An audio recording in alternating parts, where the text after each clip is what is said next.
So boys, it's World Mental Health Day. What does mental health and football mean to you? I think, as footballers, we're in a high pressure environment, 24/7. Our lives revolve around what we do as footballers. So it's really important to sometimes take a step away from football and ensure, your mind and everything is okay. So meaning go back into playing football in the best shape, mentally and physically to play. Yeah, I'd say fairly similar. It's a massive part of your game, because if your mental health's not right, you might go into a training session or a game underprepared, and the game's massively mental now. So yeah, I'd say it's a massive part. Yeah. We know that football's a high pressurised environment, and you guys being scholars, the promised land is getting a professional contract. So during your 2-year scholarship, say if you had little knocks, bumps, injuries along the road, which both of you have had, how have you dealt with that? I think, spending time with loved ones and, listening to advice from the professionals, so physios and sports science coaches is, really important, because at the end of the day, their job is for you to, help you get back to where you're meant to be. But I also think, spending time with family, loved ones is, really important, so they can keep you grounded and keep your head, in the right space of mind, not getting too sad about it. But equally, if that does happen, having an open space for you to, open up and be generally, open about your feelings and what's going on away from the pitch is a good space to have, and it's good to surround yourself with people like that. Yeah, definitely. I think family's definitely probably the main one, because you can go home and then they've always got your best intentions. Really, they know how you're feeling. They see you every day, so I think being open with them was really important. And I also think kind of distracting yourself from obviously the injury and the pressures around it. So whether you go take the dog out for a walk, or if I was going to play PlayStation with my mates, it just couldn't take my mind off. So I think that was important as well, was taking my mind off it. And so we've talked a lot about when you're away from the football club, dealing with an injury and mentally how that impacts you, and who to look at for advice. What about when you're in the building? Everyone knows that the gym can be a lonely place at times. Maybe talk about a couple of your experiences that you've had over the last sort of 18 months or so. So I think, for me personally, suffering a 2.5 month injury to my knee just recently is the hardest thing I thought for me was people coming into the physio room in the gym after me and leaving before me. You're in there, that's your day really. You get in, you're doing your rehab, you're doing ice, doing all the stuff you can do, but ultimately seeing people leave before you and get back to full fitness before you, it is hard. But I think, asking questions, being generally inquisitive about, the nature of my injury, and just ensuring I was doing everything I can on the pitch and away from the club, and also in the club, make sure my body was fueled right, getting the right amount of hours of sleep, but also just generally being open to learn about different things, because at the end of the day we want to play football, but it's not always possible. So making sure that you're still learning away from football, whether that's with your body or just generally trying to help out, I thought that was really important. I thought that's what I tried to do as well, away from football. Yeah, I think the hardest thing for me was watching the boys train. So I'd finish a set with my workout, and I'd walk outside, and then I'd just see them all playing on the grass, and I'm stuck inside.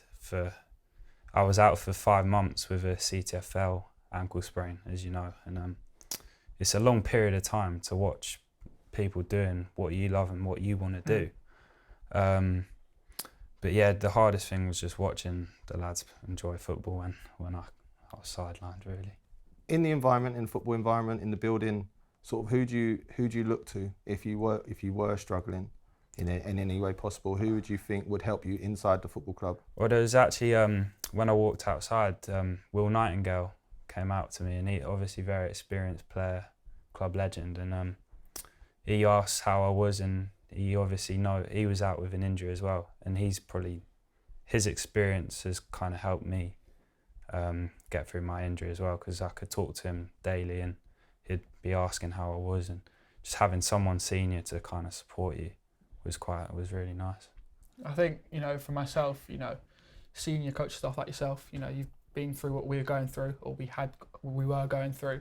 So, learning off what your experiences were, and how it affected you and how you came back from it. I think it was important. What I learned from that was, to keep going, keep pushing through it, trust the process.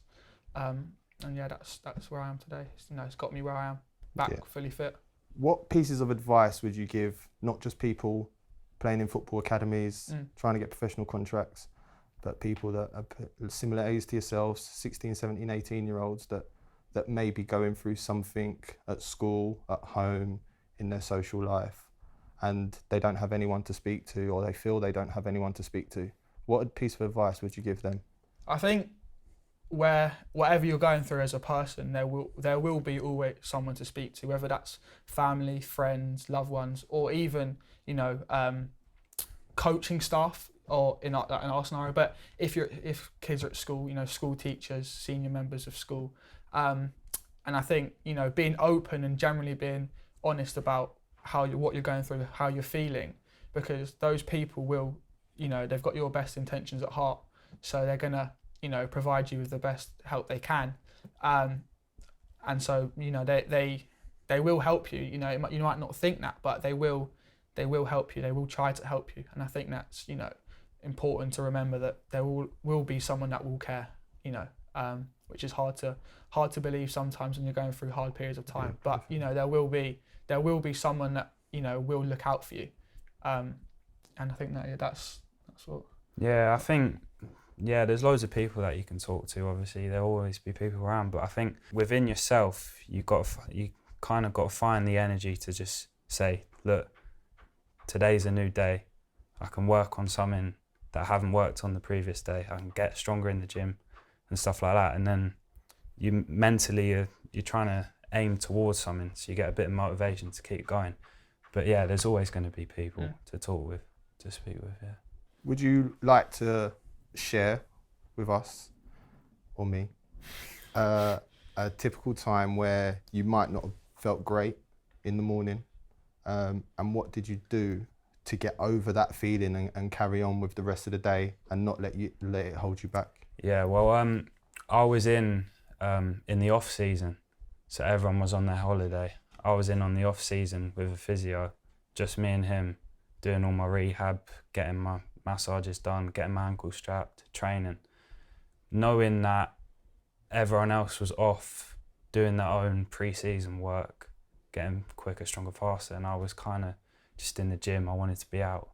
I think that was a really hard time because I didn't want to do it. If I'm totally honest, I wanted to be at home resting with family and doing my own training, but kind of being away from the club for a bit, it's nice. You've got to have the break almost to recharge. I felt like I didn't have that. And what got you through those days?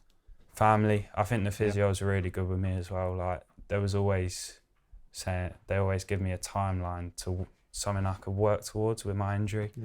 And they was always really positive. I could easily speak to them. But yeah, I think I agree with Jake.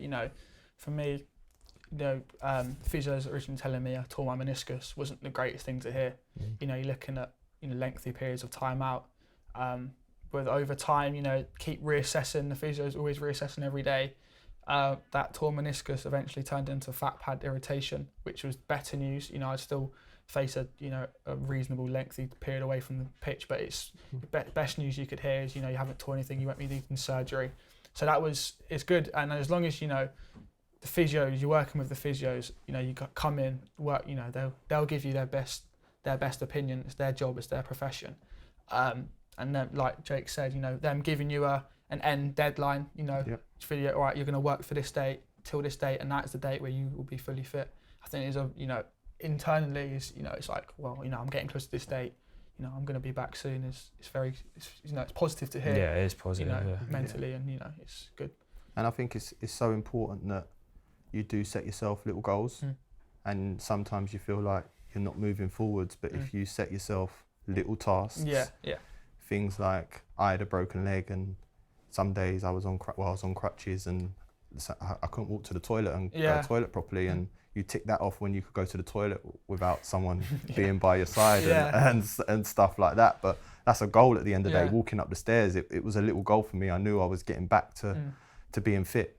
And I think sometimes people don't understand how important those little small steps are, getting back to, like you said, ultimately getting back on the pitch. Yeah, I think, with us in the environment that we're in, we're doing a job where, like I said before, 7 days a week you're working at, 100% of your levels. You want to, do the best you can on the pitch, physically, mentally, even socially with, rest of the teammates. So, to set those targets and those competitive targets, even against yourself, like you said, little things that, you couldn't do a couple of days ago, but now you're trying to do this, so like for me, it was being able to lengthen out my knee. Couldn't do that for a week.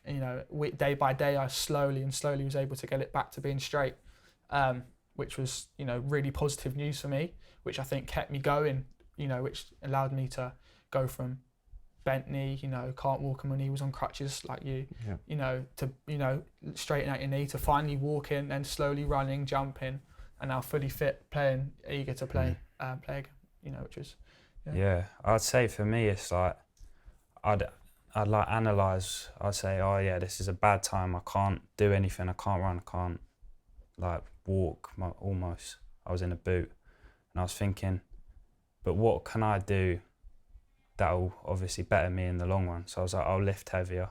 So I went from starting, I could only bench 17.5 dumbbells at each shoulder. Yeah. I came out after 5 months and I'm benching 25s. Yeah. Like, that's massive. Hey. So a massive positive for you. But a massive that was a goal for me. That's what I enjoyed doing. I was like, yes, I'm getting stronger. I'll get my protein. I'll get the right things. I watch technique tips on YouTube or whatever. And that would excite me coming in every morning. It's a different goal. It's all right, it's not playing football, which is what I want to be doing, but it's something to strive towards. It's help me get through the day. I'm a big believer is when you injure something, you can make something else stronger. Absolutely. So if you've injured your leg, you can make upper body stronger. If you're not in sport, you can make your brain stronger, can't you? And things like that. And so probably coming to the end of the interview now, but I'd like to say, if you was to go through, we don't want this to happen, but another injury, and you're going to have long, illustrious careers, I hope, and you are going to get some injuries along the way. How would you deal with your injuries now, knowing you've gone through it at such a young age? How would you deal with it maybe a little bit differently next time? Yeah, I think obviously knowing that there's an ending, knowing that eventually you'll get better, I think for my mindset would be really positive, because when I done my previous injury, I was like, I didn't know how long I was going to be out for, didn't know how long this was going to take. But just knowing that there's light at the end of the tunnel and there's other stuff I can do that will make me a better person and a better player. So, yeah. I think for me, when I was first told that what I'd done to my knee, I was, quite sad. I became quite timid in myself. Mm-hmm. I wasn't, joking around with the boys. I was kind of came into my shell. But then, I realised that there were people around that would listen to how I was feeling. So speaking to yourself, or physios, and telling them how I felt physically and mentally. I thought it was really important. I think next time if another injury does occur, I think being open from day one, saying this is how I feel mentally, this is how I feel physically, is a really important thing. So then they can track your progress and track that you are going in the right direction, which is what you want to do as a footballer. Yeah. Craig, I want to throw this back to you, because you obviously had a good playing career, as we all know. Yeah. He tells us every day about his playing career. But you must have been through some injuries, and how did you deal with them as a young pro? I think football's changed so much. I think that when I had injuries and when I was growing up playing football and playing semi-pro and pro, that it was kind of like a stigma attached to us that you didn't really talk about your feelings. And you had to kind of get over it yourself, and it wasn't seen as manly to talk about your feelings. I think where society has moved forward is that people can be open and honest. Absolutely. To talk about their feeling. And like you said, Tom, people are there to help, and you might not think about it, and that they are there to help and they want to help you, and you feel like you're a burden on people. And I think that's what I went through, that you had all these thoughts and feelings in your head, but you didn't know who to turn to, and you didn't feel you didn't want to get bantered in the changing room, or you felt like you was a burden on someone's shoulder, like they had to take you in and put their arm around you. So yeah, but really it's just trying to be really as headstrong as possible.